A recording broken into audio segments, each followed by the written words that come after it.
Hello, and welcome to Stage, Screen, and In Between with Helen. I'm HELEN Proimos, and today we're at the 26th Annual Long Island International Film Expo at the Bellmore Movies. Stay with us. Right now I'm with Sal Rendino, and he is in the movie Stolen Dough. And it's not about money that you might think. It's about pizza dough, right, Sal? Yeah, it's really about both. You're right. There's that double entendre. Yeah. I don't know if the French lands on this computer. Stolen Dough, this real-life case. 18-year-old chef invents stuffed crust pizza, and they steal his patent. And it's a real-life kind of documentary with some behind-the-scenes stuff that I get to play. Yeah, and he has a patent on it, and he did this way back, right? Way back before Pizza Hut or anybody else did that. His patent is actually for a food-stuffed pizza crust. Yeah, he doesn't actually crust. say cheese. Exactly. It could be stuffed with anything, That's right? exactly right. And he's fighting it, and I don't know if we should even say if he's winning or not, because then you might not want to see the movie. But tell us what part you played in this, Sal. Yeah, I think he's winning the moral battle, but, you know, when we're talking about the double meaning of Stolen Dough, yeah, he's got an uphill battle winning the legal cause. And I play one of the corporate attorneys who's trying to put my thumb on the scales and thwart his efforts. Yeah. And now, where was this filmed? Was this filmed on Long Island? Manhattan, yeah. Oh, in Manhattan. Yeah, and it's got the brilliant Vincent Ticali and Russ Camarda in it, and Stefano Defray directed it. Brilliant story. Yeah, and is this a feature length or is it a short? It's a long short. It's like 40 minutes or so. Oh, okay. Yeah. So it is a long short, right? Yeah.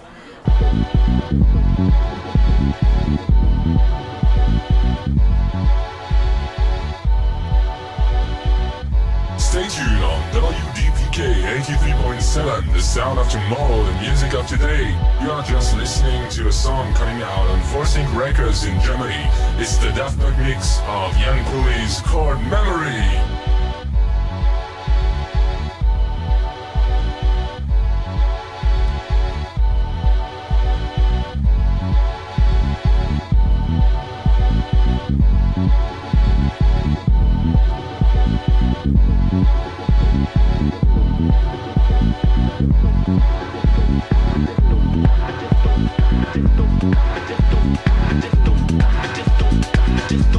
So what else have you been up to, Sal? Thankfully did a few movies this spring before the strike was pending, and now that it's in process. Yeah, I did a nice World War II thriller, an espionage thriller with John Cusack called Fog of War. Big and then time. I did a nice little Halloween horror picture with Bruce Dern. Oh yeah, look for that around Halloween. No trailer. No, but there is a trailer for the new Seth Rogen, Paul Dano movie. And you're in that called Dumb Money. Yeah, go see that. Oh my Is that a God. comedy? It's the real life craziness that happened around the GameStop situation with Wall Street being taken down and all the billionaires losing millions of dollars to these blue-collar people. I know of someone that made a lot of money in one day. Exactly. That's exactly the story with this. It's called Dumb Money. It was directed by Craig Gillespie, who directed I, Tonya. Great cast. Wow. Yeah. Terrific. And where can we find you? In the trailer, you can see this ugly mug. In the trailer, it makes me look like I'm somebody. Yeah. Okay, so and that comes out September 22nd, so that's going to be great. It comes out in actually in movie theaters or in online? Actual movie theaters. Really? Look, this cast is amazing. They got Vincent D'Onofrio and Shailene Woodley. And Seth Rogen and Nick Offerman. And Sal Rendino. And that little guy from, Yonkers, Sal Rendino.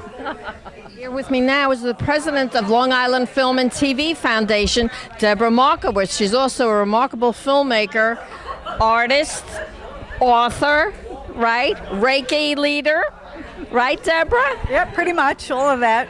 So tell us something about, you just finished another episode of Couple of Guys, right? Yeah, a few weeks before the strike, we wanted to get it in, so we could at least get that done. I had to rewrite it a bit, but we managed to, sneak in a day, and we are now completed with the filming of episode 4. So tell everybody what the storyline for Couple of Guys. Yeah, basically it's an attorney who's approaching 50. He's been married, have children, and he finally decides that he needs to come out of the closet. So he's divorced his wife, but she doesn't know why, and he ends up So meeting... she doesn't know why. She doesn't know why. Okay, well, and then he meets this rocker in a record store one day, and they start a relationship, and it's basically one is ready to settle down, but the other one's ready to start living, and it's kind of how they navigate their life together. Okay, and who are the stars? We have Lukas Hassel from the Blacklist, Sal Rendino from East New York, Abigail Hawke from Blue Bloods, Brian O'Halloran from Clerks, Kevin Brown from 30 Rock, Deb Twist So from there's humor Kick-Ass. in this if you have Brian O'Halloran. Oh yeah. No, there's a lot of humor in this actually. You know, it's a love story, but it's pretty funny. Oh, okay. What else you doing, Deb? Well, I had one of my screenplays just accepted into the Holly Shorts Film Festival. Nice. What's the name? The name of the script is Just Look Into My Eyes. So it's in the quarterfinals at this point, and that's an Oscar qualifying film festival. Nice. Yeah. Okay, what else you got going? Because I know she always has a lot, so I'm... What else? Well, I'm developing a feature with Eddie McGee called Hurting Places, which he will star in. We're still putting the script together now and welcoming some of his input because it deals a lot with trauma and whatnot, and I'm pretty excited about that. Also, I have about 5 films on the festival circuit. So, we've been traveling around watching all of these. Yeah. And a couple of guys, I'm happy to say, the pilots won a lot of awards already, so it's kind of fun. So Yeah, good for you. Where can people find you, Deb? if they go to intentionfilmsandmedia.com, they can find all about my movies, myself, where we are, where our screenings are. And we're going to look because we want to know. I am with Lukas Hassel from Blacklist. How you doing, Lukas? I'm doing great. I'm excited to be here back at Long Island's National Film Expo with fabulous people such as yourself. What's not to love? Yeah, it's always great. The films here are remarkable. You don't happen to have anything in it this year, though, do you? I do not. I'm just here to help present the awards tonight and support this incredible community with crazy souls like ourselves trying to make things happen. So tell everybody what you've been up to lately, because you always have something going on. True. I just had my first feature screenplay made that I wrote called House of Abraham. Stars myself, Natasha Henstridge, and Lynn Shea. We shot it down in Austin, Texas. So it's my first feature screenplay that I have had made. So I'm very excited about that. And we're in post on that currently. And then next week I'm going to LA to premiere a short I directed called Dummy. It's playing opening night of Holly Shorts in the Chinese Theater. Is that your first directorial? No, I've written and directed my own shorts. This is the first thing I'm directing that I didn't write. So that's pretty unusual, but I'm excited about it. I think it's a good script, and I think we made a cute little short called Dummy. And then I'm shooting a docuseries right now where I'm interviewing, as the host of a show, interviewing well-known writers. So we've been traveling around the country interviewing. I interviewed Josh Mallerman, who wrote Bird Box. Okay. I'm about to go to Portland, Oregon, and interview Chuck Palahniuk, who wrote Fight Club. And so it's a series about writers and their creative process, and I'm the host of it. So tell us something about your Abraham movie. House of Abraham, it's dark psychological thriller. I tend to write dark. And it's basically about a woman arriving at a house to end her life. And then what transpires that weekend changes her entire trajectory and what you think the weekend may or may not be about. So it's... Is this a feature? It's a feature film, yeah. And we filmed it down on location in Austin, and my good friend Natasha Henstridge flew in for it, and she's the female lead, I'm the antagonist, and we've worked together before, so it was just such a treat to be doing this, and I felt really proud to be able to get the first feature underway. It's such a difficult beast compared to shorts. Yeah. Good for you. Lukas Hassel, where can everybody find you? So I'm on Instagram, Lukas with a K, and then Hassel, Hassel, but you can also check out House of Abraham movie on Instagram for any updates. And I have a website, same thing, lukashassel.com, so check it out. Cheryl Dobbins is one of the judges for the Long Island International Film Expo, and one of her duties is to decide if a film is worthy of being in the Long Island International Film Expo. Right, Cheryl? Thank you, Helen. I appreciate your interviewing me. I've been a judge for 2 years, and basically I watch over 300 films. I evaluate them, I rate them, and then we decide if they're worthy to get into the actual festival. So you have to watch shorts Yes. and feature length. Exactly, all of them. So that has to be very time consuming. Now, there were like 300 this year, you mentioned? At least. It was over. Now, how much time does that take out of your life to do something like that? Months. Actually. So now, do you have a particular time of day that you like to do it? Like, do you like to be in your pajamas? Like you say, okay, I'm setting aside this amount of time. Do you have a way? Being retired, and I write. I'm a poem writer. I'm a musician as well. So in between, I usually do it in the evening, at night, and it's just off the cuff, and I just do whenever I can. Okay. Was there any movie that stuck out to you that you really liked? Oh, I don't want to say. Not allowed to say. Right, because the award ceremony is today. Oh, we don't know yet. No, but there's some fabulous documentaries that I absolutely love documentaries. love. This is the 26th annual Long Island International Film Expo. Yes, it is. And I love Debra. I've been friends with Debra for quite a while, so it's all good. It's fun. I'm glad. I'm sure she appreciates having somebody dependable like you on the team. Thank you. Thank you, Helen. You're welcome. I'm with Rick Eberle, who is the publicist for the Long Island International Film Expo. Another exciting year, Rick. Absolutely. We're so blessed and thrilled to be able to keep bringing this to Long Islanders. Yeah, I mean, you always have an amazing turnout and such original films. I mean, how do people come up with some of the things that they come up with, right? I mean, it's based on artistic feelings. And as a songwriter myself, I know how that works, and it's a little bit different, obviously, making films, but making music is tied into that, I think. And so as an artist, it's nice to see that there's so many other amazing artists out there doing that, working on their craft and putting out new information so people can have fun. I mean, now you that's what it's have about. a band, don't you? Yeah, I do. Now, what instrument do you play? I play guitar, I sing. Oh, you do it all. So what's the name of your band? The name of my band is Iridescence that I'm in. It's with my sister. She plays bass. I play guitar. It's very happy pop music. And then I have another band, a rock band. So you can check that one out. Rick Eberle on Instagram, on Facebook, all that good stuff. I see Rick Eberle's band, the Iridescence, a lot on the internet, and he plays at really good clubs on the island. So tell us something about your band, because you're a musician. Absolutely. We played at the Jones Beach Band Show. We played at Eisenhower Park. We've played at a place called The Warehouse in Amityville, 89 North in Patchogue. I've been playing on Long Island for 20 plus years. All the different venues, but I do a lot of stuff. I have the radio show on WHBC. I do bookings for a number of different spots, and I have my PR company. And I'm very blessed to work with Debbie and Henry and Ann and everybody every year on making this the best film festival around. It is. So where can we find you, Rick Eberle? You can see me on magneticvine.com. You can check me out at gnrevents.com, or hit me personally up on Instagram at Rick Eberle, EBERLE. Beautiful. Thanks, Alan. I'm with the prize winner now, Miriam Olken.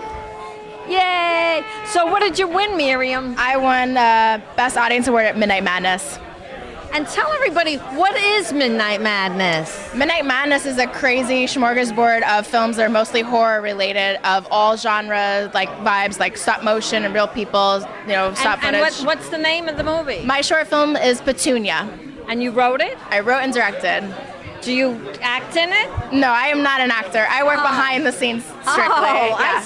I see. But you wrote it and you directed it? Yes. Now, can you tell us something about the story? Yeah, absolutely. The logline is a couple goes on a tour of their first home.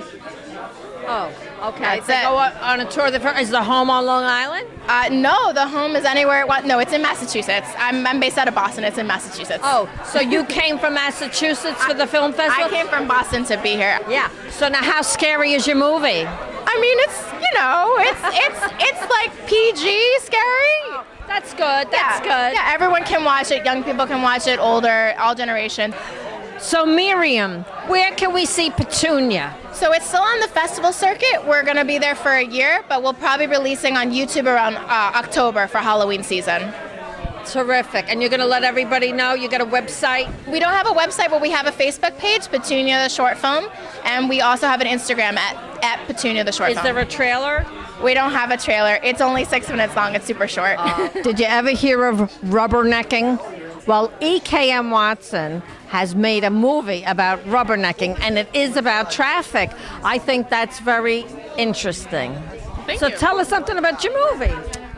Yeah, so it's a short film. It's 2 minutes, and it centers around a girl named Anna. She's stuck in traffic.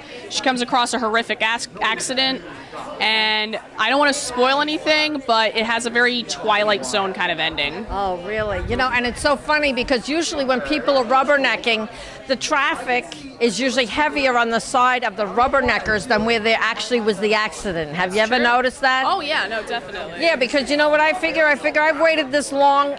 I want to see what went on too, so I take a good look, you know? Yeah. You like earned that look, you know? So you wrote this? Yes, I wrote, directed, and produced the film. Okay, are you in it?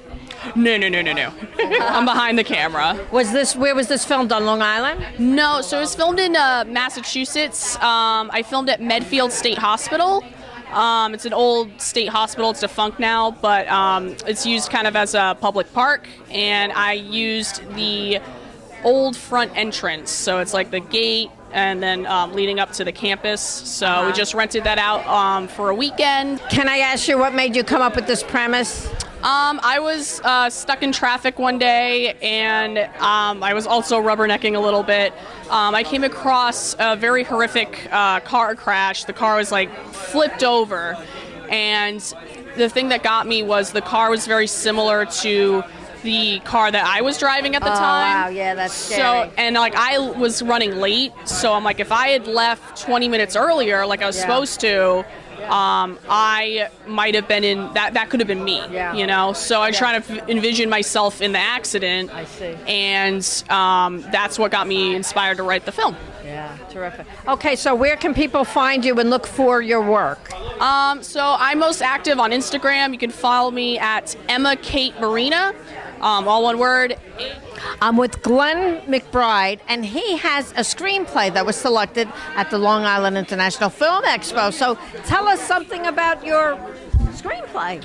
It's a screenplay. It's a wrestling comedy written by myself and Jimmy Kelly. It's about three friends that work at a 24-hour pharmacy. They start underground wrestling ring doing their graveyard shift to help their friend get some money to pay back a mob boss. And things go terribly wrong after that. So. Okay, is there any reason why you gravitate towards wrestling? No, it's mostly the comedy aspect, but we needed something else like, hey, let's do wrestling. They kind of worked out, and the script is doing really well. And so we're just kind of pitching it and trying to find investors for the script. Yeah, I was going to say, what's your next step? So would it be a short film?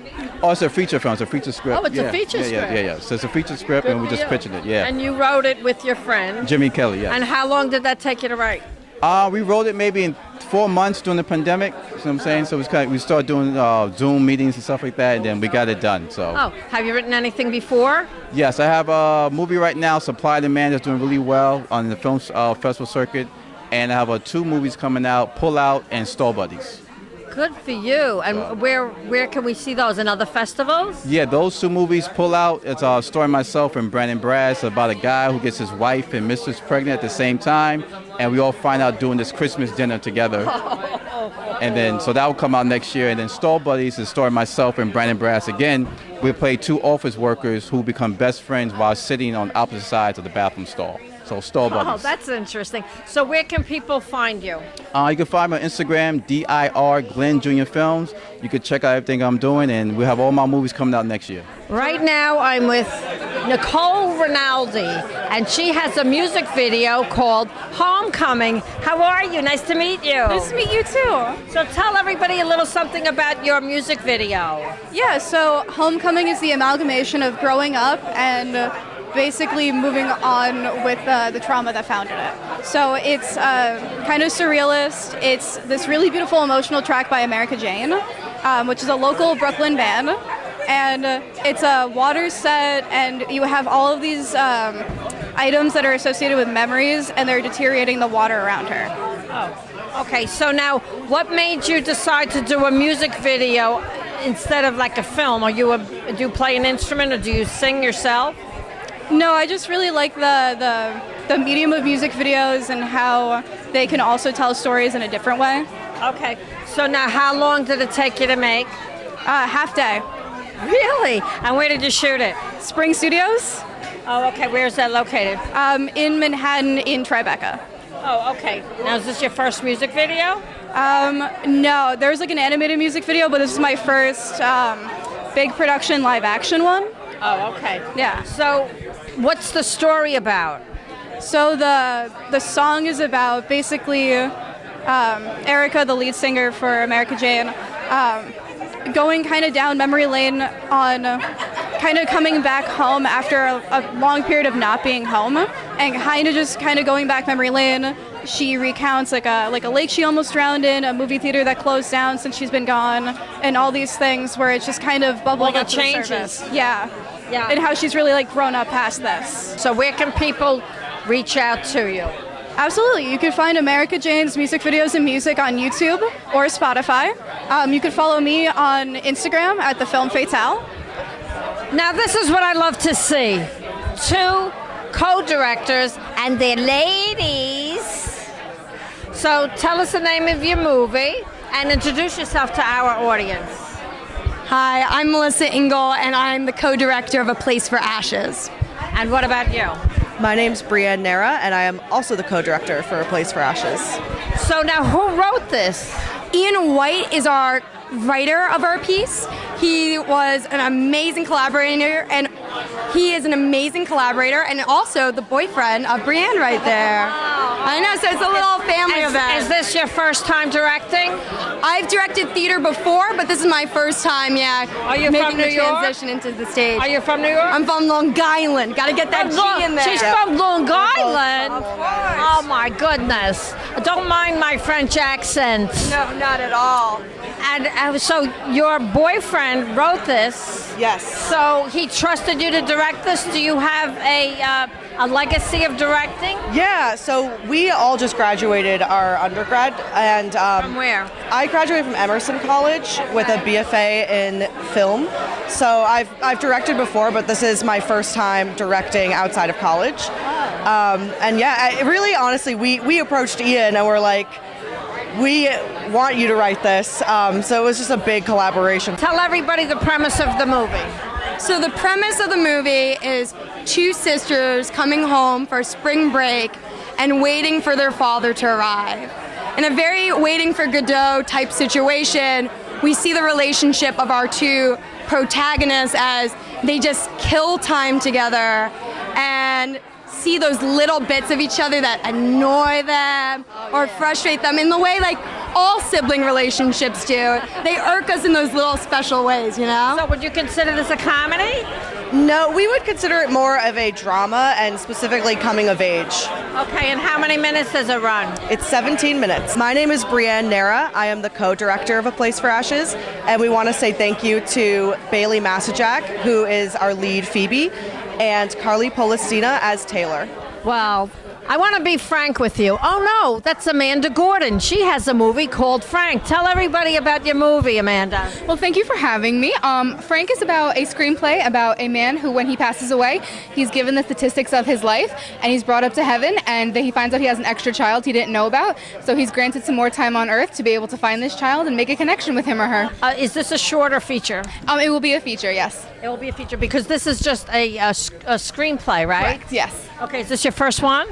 This is my first screenplay in this festival, but I've actually been in Life. This will be my 5th time being in the Life Festival. Are you up for any awards? I am not, but I'm here to support everybody else. Oh, that's great. This is a great festival. So tell everybody where they can find out more about you. AmandaGordon.com. The winner of the Alan Fortunoff Humanitarian Film Award goes to a lady who's helping out with rescue dogs amongst other organizations, Evelyn Vaccaro for Satos Sake. Thank you so much. I have to say that this is the best award I could ever imagine this documentary winning because of what it's going to do for the rescuers. At this very moment, there are rescuers crawling under cars, climbing over fences, getting hurt, and risking their own lives to save animals. So this is really huge for them. It's going to continue to give them hope. They see that you see them, that you appreciate them, and that you continue to show your support. So thank you so much on behalf of the rescuers and of course the incredible film team that helped me make this documentary for Satos Sake. Thank you very much.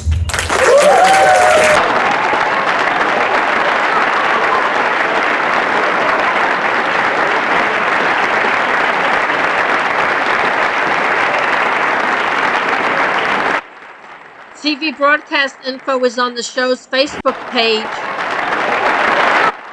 Thank you for watching.